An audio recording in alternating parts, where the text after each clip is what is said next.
Hello friends, welcome to my channel. आइए हम percentage के कुछ क्वेश्चन को देखते हैं जो एग्जाम में हमेशा ही रिपीट किए जाते हैं और ये ऐसे क्वेश्चन हैं जो बार बार एग्जाम में पूछे जाते हैं। तो चलिए वीडियो को स्टार्ट करते हैं। पहले आप क्वेश्चन को ध्यान से पढ़िए। क्वेश्चन हमारा कह रहा है कि चीनी के मूल्य में 20% की वृद्धि 20% की वृद्धि हो जाने पर खपत में कितने प्रतिशत की कमी की जाए ताकि खर्च अपरिवर्तित रहे।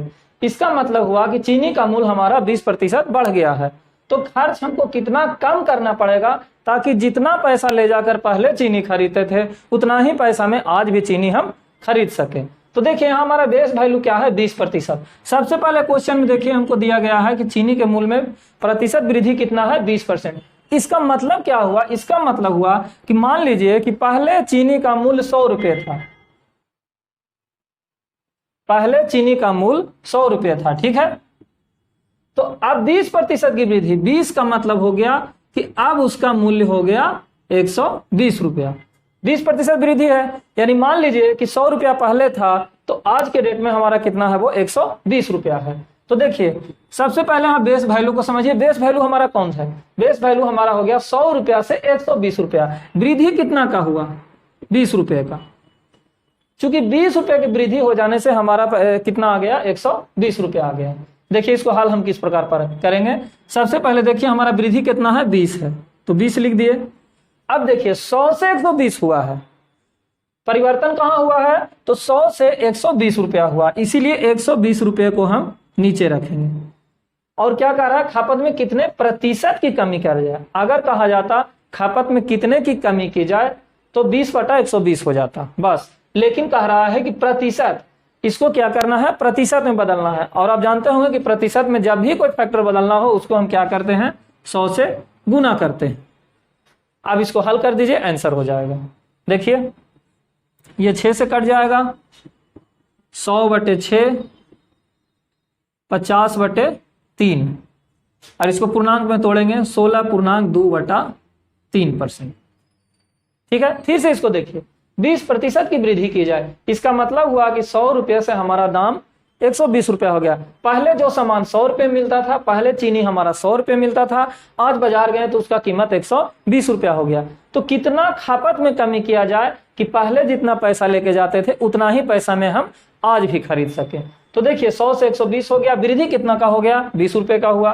तो वृद्धि को ऊपर रख दिए। बेस वैल्यू हमारा क्या हो गया, परिवर्तन के बाद 120 हो गया। तो 20/120 परसेंटेज में बदलना है तो इसको 100 से हम गुना करेंगे, तो हमारा 100/6 यानी 16.2/3%। इतना को हमको क्या किया जाएगा, कमी, यानी खपत में हमको 16.2/3% की कमी करेंगे, तब हमारा खर्च क्या होगा, अपरिवर्तित रहेगा।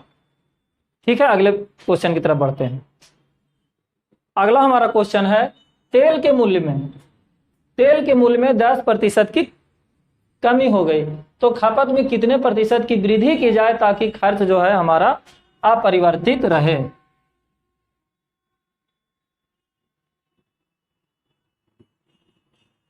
तो देखिए इससे पिछला क्वेश्चन था, उसमें दिया गया था यहाँ वृद्धि और यहाँ दिया गया प्रतिशत में कितने कमी की जाए। इस बार का क्वेश्चन है तेल के मूल्य में 10% कमी हो जाता है। कमी का मतलब हो गया कि पहले मान लीजिए अगर 100 रुपये में बिक रहा था तो अब हमारा दाम कितना हो गया, 90 रुपया हो गया। ठीक है, कोई दिक्कत नहीं, 10% कमी हो गया। इसका मतलब है कि 100 रुपये का चीज अब कितना बिकने लगा है, 90 रुपया में। तेल के मूल्य में 10% कमी हो जाए, यानी 100 रुपया से कमी होकर अब कितना हो गया, 90 रुपया आ गया। तो खपत में यानी खर्च में कितने प्रतिशत की वृद्धि की जाए। तो हमको बताया जा रहा है कि खर्च में हम कितना वृद्धि करें खपत में कितने का वृद्धि करें कि खर्च हमारा अपरिवर्तित रहे, यानी कि खर्च हमारा जितना पहले था उतना आज भी हो। तो देखिए 100 से हमारा कितना हो गया, 90 हो गया। यहाँ कमी कितना का हुआ, 10 रुपये का। पहले 100 रुपये में मिल रहा था, अब 90 रुपये में मिल रहा है, कमी हो गया हमारा 10 रुपये का। तो यहाँ पर कमी को लिखेंगे 10। ठीक है, अब देखिए 100 से 90 हुआ है, पहले 100 था अब 90 हुआ है, इसलिए बेस वैल्यू हमारा कितना हो जाएगा, 90 हो जाएगा। और प्रतिशत वृद्धि कह रहा है, इसलिए प्रतिशत के लिए इसको हम क्या करेंगे, 100 से गुना कर देंगे। देखिए 100/9 11.1/9%, ये क्या हुआ, वृद्धि। एक बार फिर देखिए, तेल के मूल्य में 10% की कमी कर दी गई है। यानी पहले मान लीजिए 100 रुपया में तेल मिल रहा था, 100 रुपये पर लीटर मिल रहा था, अब वो तेल हमारा कितना में हो गया, 90 रुपया पर लीटर में। यानी कमी कितना का हो गया, 10 का, 10 रुपये का कमी हो गया। तो यहाँ हम 10 लिखेंगे, बेस वैल्यू हमारा 100 से घट के 90 आ गया तो 90 लिखेंगे। प्रतिशत की वृद्धि कर रहा है, प्रतिशत के लिए 100 से हम गुना करेंगे, 10/90 गुना 100, 100/9, 11 पूर्णांक 1/9% की वृद्धि। ठीक है, चलिए अगला क्वेश्चन देखते हैं। हमारा अगला क्वेश्चन है, किसी वस्तु के मूल्य को 20% घटा दिया जाए, पुनः घटे हुए मूल्य को 30% घटा दिया जाए तो वस्तु के मूल्य पर क्या प्रभाव पड़ेगा। देखिए, सबसे पहले वस्तु के मूल्य को कितना घटाया जा रहा है, 20% घटाया जा रहा है। तो देखिए, मान लीजिए उस वस्तु का मूल्य कितना है, 100 रुपया है। ठीक है, 20% घटाने के बाद उसका मूल्य कितना हो जाएगा, 80 रुपया हो जाएगा। पहले 100 रुपये मिल रहा था, 20% दाम घट गया, इसका मतलब अब उसका दाम कितना हो गया, 80 हो गया। ठीक है, पुनः घटे हुए मूल्य को 30% घटा दिया जाए। घटा हुआ मूल्य हमारा कितना था, 80। ठीक है, अब 80 में से 30% फिर घटा दिया गया, यानी 30% घटा दिया गया, इसका मतलब कितना हो गया, 70% हो गया ये। ठीक है, अब कैसे हुआ ये देखिए, यहां पर 20% घटाया गया है। 20% घटाने का मतलब 100 से वो कितना हो गया, 80 हो गया। 20% घटाए हैं, जैसे मान लीजिए ये 100 रुपया है, 20% घटाए यानी 100 का ही कितना हो गया, 80% हो गया, तो ये 80 हो गया। उसी प्रकार से यहाँ घटे हुए मूल्य को, घटा हुआ मूल्य कितना था हमारा, 80 था, 80 का 30% घटाए यानी 100 में से 30 घटा दीजिए यानी कि 70%, 80 का 70%। अब इसको निकालिए, काट दिए यानी हो गया 56। घटा दिया जाए तो वस्तु के मूल्य पर क्या प्रभाव पड़ेगा। तो ये 50% आया, 56% आया, अब हो गया 56%। यानी जो पहले 100 था अब कितना हो गया, 56 हो गया। तो कितना का क्या प्रभाव पड़ा, मतलब घट गया, बढ़ गया, क्या हुआ। देखिए 100 है, 56 है, देखने से ही लग रहा है ये घट गया है। कितना घटा, 100 में से 56 घटाइए यानी 44%। 44% का क्या हुआ, कमी। ठीक है, फिर से देखिए, किसी वस्तु के मूल्य को 20% घटा दिया गया है, पुनः घटे हुए मूल्य को 30% घटा दिया गया। तो चूंकि 100 रुपये के चीज को 20% घटा दिए यानी कि 80% कर दिए, 100 का 80% कितना होगा, 80। पुनः घटे मूल्य को 30% घटा दिए यानी 80 का कितना हम कर दिए, 30 घटा दिए तो 70, यानी अब हो गया 56। तो 56 हो गया, तो वस्तु के मूल्य पर क्या प्रभाव पड़ा। तो देखिए कितना घट गया, अब देखने से ही लग रहा है कि ये घट गया है, पहले 100 था 56 हो गया। कितना घटा, तो 44%। 44% का क्या हुआ, कमी।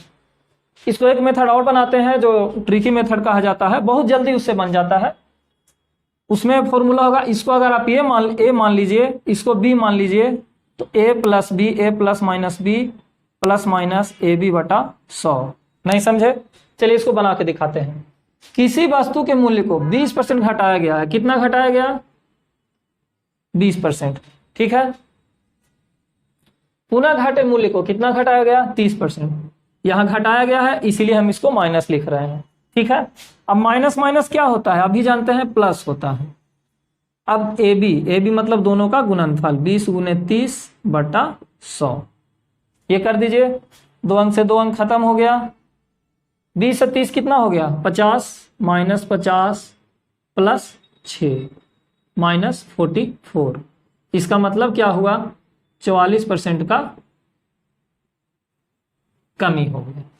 ठीक है, ये हमारा फर्स्ट हो गया, ये हमारा सेकंड हो गया। आपको जो सही लगे उससे बना सकते हैं, ये थोड़ा सटीक है और जल्दी से बनता है। चलिए इसको भी देख लेते हैं। 20% घटाए माइनस 20 किए, 30% घटाए माइनस 30 किए, माइनस माइनस प्लस हुआ, 20 गुने 30 बटा 100। अब इसको हल कर दिए, माइनस 50 प्लस 6 माइनस 44 यानी 44% की कमी। आपको जो सही लगे आप जिससे बना सकते हैं। चलिए अब अगला क्वेश्चन देखते हैं। हमारा अगला क्वेश्चन है, एक आयत की लंबाई और चौड़ाई को 20% और 30% बढ़ा दी जाए तो उसके क्षेत्रफल पर क्या प्रभाव पड़ेगा। तो देखिए सबसे पहले देखिए यहाँ दोनों जगह क्या हो रहा है, वृद्धि हो रहा है। तो इसको भी सेम उसी मेथड से करेंगे जैसे हमने पहले किया था। 20% लंबाई में वृद्धि प्लस 20, 30% चौड़ाई में वृद्धि प्लस 30। प्लस प्लस क्या होता है, प्लस होता है 20 गुना 30 बटा 100। देखिए इसको उसी मेथड पर किए, a plus B plus a गुना b बटा 100। 20 प्लस 30 प्लस 20 गुना 30 बटा 100। एक बार फिर से देखिए, एक आयत की लंबाई 20% बढ़ाई गई है तो 20 प्लस कर दिए, 30% चौड़ाई बढ़ाई गई प्लस 30% किए, प्लस दोनों का गुणनफल बटे 100। हल कर दीजिए, 2 अंक से 2 अंक खत्म, 20 30 हमारा 50 हो गया, 2 तिया 6 हो गया, 56%। ये क्या आया? वृद्धि। लंबाई 20% बढ़ा, चौड़ाई 30% बढ़ा, प्लस 20 गुना 30 बटा 100, 50 प्लस 6 यानी 56% का वृद्धि हुआ। हमारा क्वेश्चन कह रहा है एक आदमी अपनी आय का 45% राशन पर, 15% कपड़े पर और 20% शिक्षा पर खर्च करता है। 20% शिक्षा पर खर्च करता है, उसके बाद उसके पास 75 रुपया शेष बच जाते हैं, तो उसकी आय निकालें। सबसे पहले देखिए इसका खर्च निकालिए, खर्च इसका कितना है। सबसे पहले देखिए राशन पर ये कितना कर रहा है? 45%। राशन पर 45%, कपड़े पर 15%, शिक्षा पर 20%। इसका टोटल खर्च पहले निकाल लीजिए कितना होगा। तीनों को जोड़ लीजिए, कितना होगा? 45 15 हो गए 60, 60 और 20 80।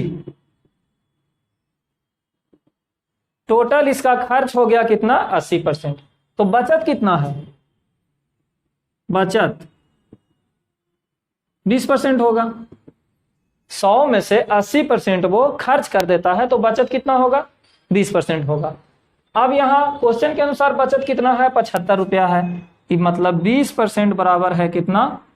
75 रुपया, यानी 20/100 बराबर हो गया 75। अब हल कर दीजिए इसको, 5 ये इधर जाएगा, गुना हो जाएगा 375 रुपये। ये उसका क्या हो गया? इनकम हो गया। फिर से देख लीजिए, अपनी आय का, एक आदमी अपनी आय का 45% राशन पे खर्च किया, 45% राशन पर, 15% कपड़े पर, 15% कपड़ा हो गया, 20% शिक्षा पर। तीनों को जोड़ दीजिए, टोटल आ गया हमारा 80%, यानी 80% उसका क्या है? खर्च है। तो बचत उसका कितना हो गया? 20% हो गया। अब क्वेश्चन के अनुसार हमारा बचत कितना बता रहा है? 75 रुपया, मतलब 20% बराबर है किसके? 75 रुपया के। 20/100 = 75 कर दिए, हल किए, हमारा आंसर 375 रुपया आ गया। ठीक है, अब अगले क्वेश्चन पर चलिए। क्वेश्चन हमारा कह रहा है महेश अपनी आय का 40% भोजन पे खर्च करता है, शेष का, यहां देखिए क्वेश्चन फिर से समझिएगा, शेष का 50%, मतलब 40% खर्च होने के बाद 50% यातायात पर, उसके बाद शेष का मतलब उसके बाद जो बचा उसका 30% कपड़े पर खर्च करता है। उसके बाद कह रहा है कि यदि प्रति माह बचत उसका 2520 रुपया है, 2520 रुपया है, तो मासिक आय ज्ञात करें। सबसे पहले इसका खर्च देखिए कितना होगा, तो 40% वो भोजन पर करता है, इसका मतलब है 100 रुपया में से 40% वो किस पे खर्च कर दिया? भोजन पर, अर्थात 40 कर दिया भोजन पर। ठीक है, शेष कितना बचा? 60 बचा।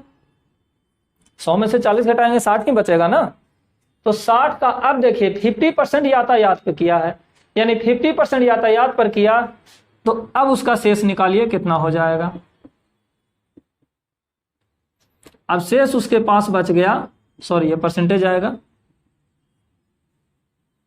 30% बच गया अब उसके पास। ठीक है, अब 30% में से वो कितना कर दे रहा है? 30% कपड़े पर खर्च कर दे रहा है, 30% कपड़े पर खर्च किया। ठीक है, यानी कि अब उसके पास कितना हुआ? 9, 3 तिया 9, 9 यहां पे खर्च किया। अब बचत कितना हुआ जो निकालिए, तो बचत पहले ये 30 था, 30 में 9 खर्च किया, बचा कितना? 30 - 9 बराबर हो गया हमारा 21। ठीक है, 21% अब इसके पास बच गया। फिर से देखिए, महेश अपनी आय का 40% भोजन पे खर्च करता है, यानी 100 का 40 वो भोजन पे कर दिया, 40 घटा दीजिए तो अब बचा उसके पास 60%। 60 में वो क्या किया? 50% यातायात पे खर्च कर दिया, अब बचा उसके पास 30%। 30 का वो क्या किया? 30% कपड़े पर खर्च कर दिया, अब उसके पास बचा 9%। 9% बचा, यानी सॉरी 9% यहाँ खर्च हुआ, तो बचत कितना हुआ? 30 में से 9 घटाइए तो कितना हो गया? 21%। 21% इसका बचत हो गया। तो देखिए 21% बचत, यहाँ बचत हमारा कितना दिया हुआ है 2520 रुपया, यानी 21% बराबर होगा 2520 रुपया, यानी 21/100 बराबर 2520 रुपया। अब इसको काट दीजिए, ऊपर से ऊपर काट सकते हैं, 3 × 7 = 21, 7 3 × 8 = 24, 3 × 4 = 12, 7 से काटेंगे इसको 12 से, यानी हमारा हो गया 120 पर 2 शून्य, यानी टोटल उसके पास इनकम कितना हो गया 12,000 रुपया हो गया। ठीक है, फिर से देखिए 40% वो क्या किया है, भोजन पे खर्च किया है, 40% भोजन पे खर्च कर दिया, बचा कितना उसके पास 100 - 40 बराबर 60, 60 का वो क्या किया 50% यातायात पे खर्च कर दिया, 60 में से 30 गया, कितना बचा, सॉरी 60 का 50% है 30, 60 में से 30 गया, कितना बचा 30, अब 30 का क्या किया 30% वो कपड़े पर खर्च कर दिया, 30 का 30% बराबर 9, 30 में से 9 घटा दिया, यानी अब बचत उसका कितना रहा 21%, 21% बराबर है 2520 रुपया, यानी 21/100 बराबर 2520, हल किए तो आ गया हमारा 12,000। ये 12,000 उसका क्या आया मासिक आय, मासिक आय इसका कितना आ गया 12,000 रुपया। ठीक है, अगला हमारा क्वेश्चन है, एक परीक्षा में 36% विद्यार्थी हिंदी में, 47% विद्यार्थी अंग्रेजी में अनुत्तीर्ण हुए। इसका मतलब हो गया कि एक किसी परीक्षा में 36% विद्यार्थी हिंदी में फेल कर गए और 47% विद्यार्थी अंग्रेजी में फेल कर गए। यदि दोनों मिला के ऑल ओवर क्या है 22% विद्यार्थी है जो फेल हुए हैं, तो उत्तीर्ण छात्रों का मतलब पास कितने प्रतिशत छात्र पास हुए वो हमें निकालना है। सबसे पहले देखिए 36% विद्यार्थी क्या हुए हैं हिंदी में फेल हुए हैं, 47% विद्यार्थी अंग्रेजी में फेल हुए हैं। इसका बनाने का कई तरीका है, लेकिन एक इसका मेथड जो डायग्राम का है उससे आप आसानी से समझ सकते हैं, बाकी भी बनाने का नियम है लेकिन उसमें बनाने पर आप कभी कभी फंस जाएंगे, लेकिन डायग्राम के थ्रू अगर आप इस क्वेश्चन को बनाते हैं बहुत आसानी से बनेगा। देखिए कैसे, देखिए चूंकि हिंदी का दिया हुआ है अंग्रेजी का दिया गया, इसलिए 2 हम डायग्राम बनाएंगे। ये हो गया हिंदी का, ये हो गया अंग्रेजी का। दोनों हम अल्टरनेट क्यों किए हैं, क्योंकि यहां देखिए यहां दोनों में 22% विद्यार्थी फेल हुए, दोनों का दिया हुआ है। सबसे पहले हम इस क्वेश्चन को क्या करेंगे, जहां दोनों का दिया हुआ है वो हम लेंगे। तो यहां देखिए दोनों का कॉमन एरिया कौन सा है, तो दोनों का कॉमन एरिया हम देख रहे हैं ये वाला है, ये पोर्शन है दोनों का कॉमन, यहां हम लिख दिए 22%। ठीक है, थोड़ा कम विजिबिलिटी रहेगा, 22% हो गया। ठीक है, इसका मतलब क्या हुआ, ये है जो इस सर्किल में भी आ गया और ये इस सर्किल में भी आ गया, तो दोनों में 22% दिया हुआ है, इसलिए दोनों सर्किल में हम 22% कर दिए। अब देखिए हिंदी में हमारा कितना दिया गया है 36, ऑल ओवर हमारा हिंदी में 36 दिया गया है, 36 में 22 हम पहले ही दे चुके हैं। अब कितना बचा, अब बच गया 14%। ठीक है, 14 22 को जोड़ेंगे 36 होगा ना, इधर हो गया 14%, ये हो गया 22%, यानी टोटल हमारा है कितना हिंदी में 36% और दोनों मिला के 22% है। उसी तरह से अंग्रेजी में चलिए, अंग्रेजी में क्या दिया हुआ है 47% विद्यार्थी अंग्रेजी में अनुत्तीर्ण होते हैं। तो देखिए 47 में से 22 तो हम ऑलरेडी पहले लिख चुके हैं, अब हम कितना देंगे 25% होगा ना। देखिए यहां 47% लिखते हैं, तो 47% में से 25%, जो कि 22% पहले दिया हुआ है, 22-25 को जोड़ेंगे कितना हो जाएगा 47%। अब इन दोनों को आप इग्नोर कर दीजिए। ठीक है, क्योंकि हम इसका ओवरऑल रेट हम लिख चुके हैं, 44 + 22 हो जाएगा 36, 22-25 हो जाएगा 47। अब देखिए टोटल हमारा कितना फेल हुआ, तो देखिए 14% प्लस 22% प्लस 25%, ये हमारा क्या है टोटल अनुत्तीर्ण है। तीनों को जोड़ दीजिए, 4 2 6 5 11 1 बाकी 1 2 2 4 2 6, मतलब 61% आदमी क्या हुआ है अनुत्तीर्ण हुआ है। 61% हमारा क्या हुआ है फेल हो गया है, अनुत्तीर्ण हो गया है। तो कितना परसेंट छात्र उत्तीर्ण हुए, 100 में से 61 घटा दीजिए, उत्तीर्ण उत्तीर्ण कितना हो जाएगा 100 - 61 इक्वल टू हो जाएगा कितना 39%। 39% हमारा क्या आ गया उत्तीर्ण, ये हमारा हो गया आंसर।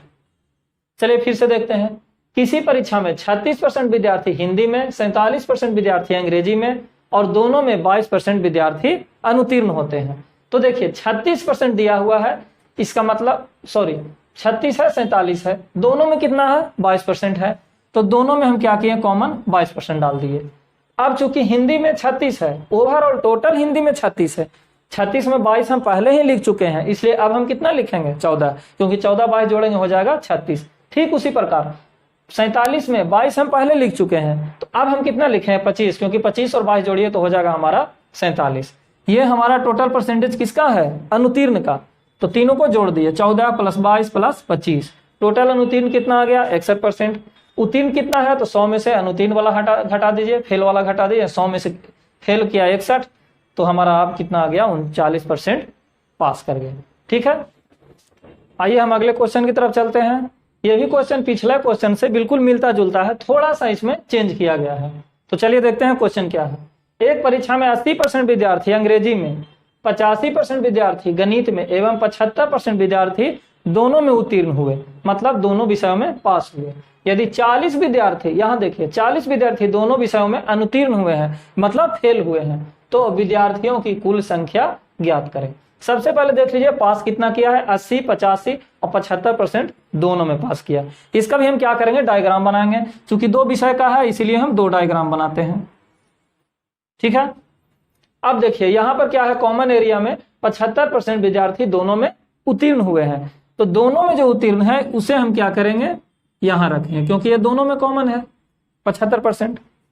अब देखिए ये डायग्राम हमारा किसका हो गया अंग्रेजी का,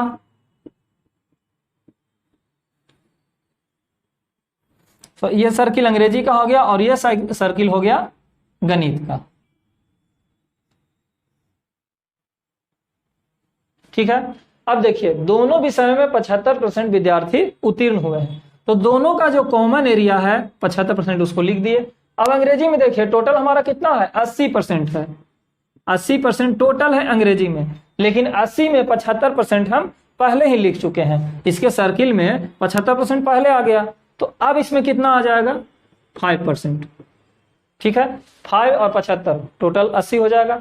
उसी प्रकार गणित में दिया हुआ है 85% है, तो 85 में हम 75 पहले ही लिख चुके हैं, अब हमारा कितना हो जाएगा 10%। ठीक है, अब देखिए अब इसको हटा दीजिए, इसको इग्नोर करिए। अब ओवरऑल हमारा ये हो गया, अंग्रेजी में टोटल हो गया 80, 75 5 80, गणित में हो गया 85, 75 10 85। अब देखिए क्या कह रहा है, यदि 40 विद्यार्थी दोनों विषयों में अनुत्तीर्ण हुए हैं, फेल हुए हैं, तो सबसे पहले पास कितना हुआ है उसको निकालिए। उत्तीर्ण, उत्तीर्ण देखिए कितना गया 5% प्लस 75% प्लस 10%, तीनों को जोड़ दीजिए 75 5 80 10 90, मतलब 90% विद्यार्थी ऐसे हैं जो क्या हुए हैं उत्तीर्ण हुए हैं। उत्तीर्ण हुआ है 90%, तो अनुत्तीर्ण कितना हुआ, अनुत्तीर्ण हो गया 100 में से 90 जाएगा यानी 10%। अब हमारा क्वेश्चन से दिया हुआ है कि 40 विद्यार्थी दोनों विषयों में अनुत्तीर्ण है, मतलब 10% बराबर कितना है 40 है, तो 10/100 इक्वल टू कितना हो जाएगा 40, 1 0 से 1 0 कट गया, इसको हल करेंगे आ जाएगा 400। टोटल विद्यार्थियों का संख्या हमारा कितना आ गया 400 आ गया। कैसे, फिर से देखिए, किसी परीक्षा में 80% विद्यार्थी अंग्रेजी में, 80% विद्यार्थी अंग्रेजी में, 85% विद्यार्थी गणित में और 75% विद्यार्थी दोनों विषयों में उत्तीर्ण होते हैं। दो सर्किल हम बना दिए, दोनों का जो कॉमन एरिया है, चूंकि दोनों में 75% उत्तीर्ण हुए हैं इसीलिए दोनों के कॉमन एरिया में हमने 75% लिख दिया। अब अंग्रेजी में टोटल 80% हुए हैं, जिसमें से 75 हम पहले ही लिख चुके हैं। ये देखिए ये सर्किल है, इस सर्किल में टोटल 75 हम लिख चुके हैं, तो अब हमारा कितना आएगा 5%। इसमें देखिए 75 लिख चुके हैं, टोटल हमारा 85 है, अब आ जाएगा हमारा 10%। अब तीनों को हम क्या किए, जो उत्तीर्ण हुआ है, ये सर्किल किसका है उत्तीर्ण छात्रों का है, तो उत्तीर्ण कितना हुआ 5 प्लस 75 प्लस 10, तीनों का जोड़ दिए 90%। तो अब अनुत्तीर्ण देखेंगे, चूंकि उत्तीर्ण हमारा 90% है, पास हुआ है 90%, तो फेल हमारा कितना किया 100 में से 90 गया 10%। 10% बराबर हमारा दिया गया है, देखिए 40 विद्यार्थी दोनों विषयों में फेल होते हैं, यहाँ दोनों विषयों में फेल होने का संख्या कितना है 10%, तो 10% बराबर 40 यानी 100% बराबर 400।